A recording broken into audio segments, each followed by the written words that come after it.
Salut, c'est Simon.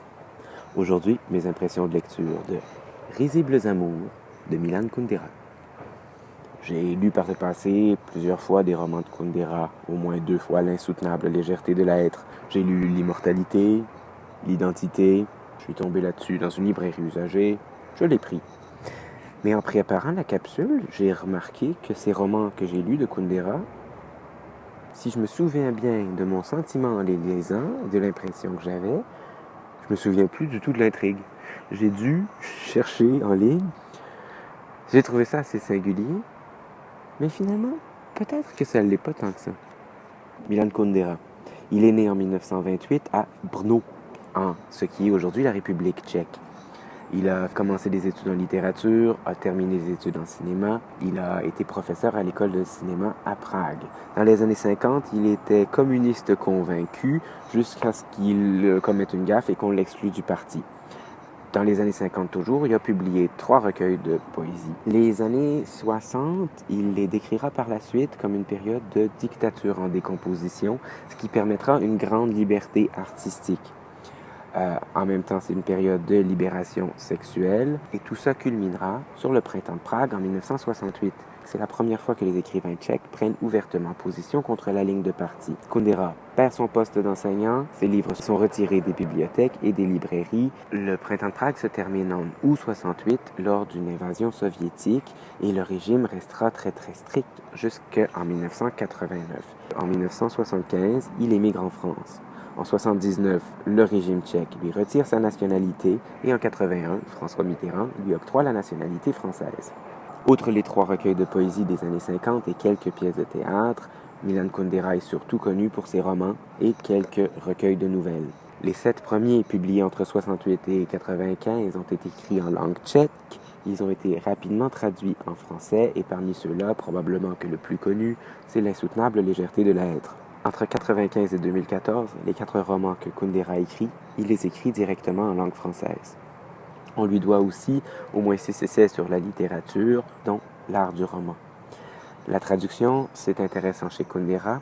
Il a remarqué quelques années après la publication que le traducteur qui a traduit son premier roman publié, La plaisanterie, avait pris beaucoup de liberté, il l'avait réécrit et avait ajouté beaucoup de fioritures qui n'étaient pas dans le texte original. C'est pour ça qu'entre 1985 et 1987, Kundera, à l'aide d'un autre traducteur, a revu systématiquement toutes les traductions, si bien qu'aujourd'hui, on lit les traductions de ces ouvrages ont été entièrement revues par l'auteur et dès lors ont la même valeur d'authenticité que le texte tchèque, ce qui est quand même assez intéressant. Risibles amours, c'est 7 nouvelles écrites entre 59 et 68, publiées dans des petites publications à Prague dans les années 60 et réunies en livre sous le titre Risibles amours en 1968. Donc ce sont les premiers récits de prose narrative de Milan Kundera, même si elles sont publiées après son premier roman, La plaisanterie. On est dans une ambiance de libération sexuelle et ça paraît tout au travers du recueil. On peut voir aussi quelques traces du stalinisme tardif, même si ça n'est pas du tout mis de l'avant. Les risibles amours, c'est quoi? D'abord, c'est pas risible dans le sens de drôle ou amusant. Et dans mon interprétation de la chose, c'est beaucoup plus des textes sur la séduction, sur l'acte d'amour, plutôt que sur l'amour au sens plus large. Presque toutes les nouvelles tournent autour de la séduction. Pourquoi risible? La séduction n'est pas prise au sérieux. Certains personnages en font un jeu. D'autres personnages se trouvent pris dans des jeux de pouvoir, des jeux d'images. Kundera lui-même dira du titre qu'on traite souvent le thème de l'amour comme très sérieux. Lui, il choisit de le traiter avec légèreté. Le risible amour, c'est la catégorie de l'amour dépourvu de sérieux. Chose intéressante, ce n'est pas l'image du Don Juan qui domine ce recueil, mais bien l'image du grand collectionneur. Parce qu'il n'y a plus besoin de séduire comme ce que fait Don Juan, puisqu'on est en pleine révolution sexuelle. Dans l'édition Folio, la postface de François Ricard est très intéressante.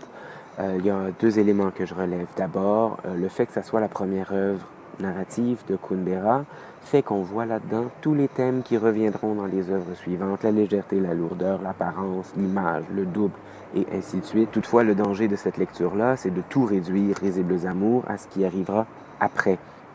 Une deuxième chose intéressante que je relève, c'est lié au recueil de nouvelles. Recueil de nouvelles a la caractéristique, d'une part, que les textes doivent être indépendants les uns des autres et autonomes, mais en même temps, les textes doivent être tous reliés. Ici, ce qui les relie, ce n'est pas la narration, parce qu'ils ont tous des narrations différentes, parfois des narrateurs héros, témoins, et lorsque c'est des narrateurs omniscients, ils auront des voix différentes, des postures différentes. Il y a même un texte où il y a presque pas de narration, où l'essentiel, c'est des dialogues et on se rapproche presque du théâtre. Ce qui va unir les textes, c'est le thème de la séduction. Il y a des petits échos ici et là.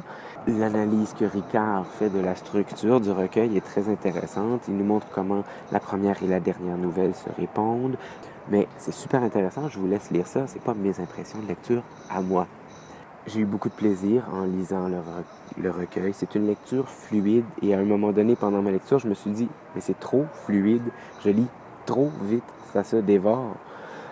Et puis, j'ai pas le temps de me laisser imprégner par la beauté du texte. Et c'est peut-être pour ça aussi que j'ai peu de souvenirs de l'intrigue de mes lectures précédentes. Ce que j'aime chez Kundera, c'est qu'il y a beaucoup de réflexions sérieuses, profondes à la rigueur, graves sur l'amour, sur l'image de soi, l'image des autres, sur la séduction, sur nos actions, sur nos gestes.